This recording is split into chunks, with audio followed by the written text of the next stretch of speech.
សួស្តីបងប្អូនថ្ងៃនេះខ្ញុំបានធ្វើដំណើរទៅខេត្តតាកែវបានឆ្លងកាត់វត្តមួយមើលទៅឃើញតែស្អាតទៅចូលលេងនេះកម្មទៅដើរឡើងទៅលើវត្តដូចជាលក្ខណៈវត្តលើភ្នំនេះទូដែរទេនេះឥឡូវខ្ញុំឡើងទៅខាងលើសិន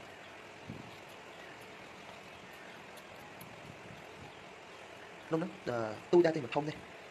ប្រហែលជាប៉ុនវត្តភ្នំយើងដែរ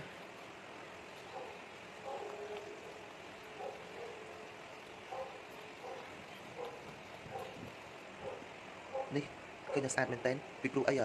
តាមធម្មតានៅវត្តយើងនៅវិហារហ្នឹងយើងឃើញថាគេលាបថ្នាំពណ៌លឿងអីចឹងណា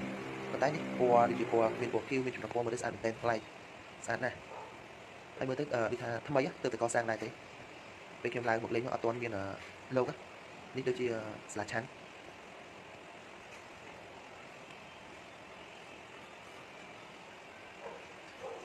ទៅកសាងមែននោះជាងបងជាងគាត់កំពុងតែធ្វើ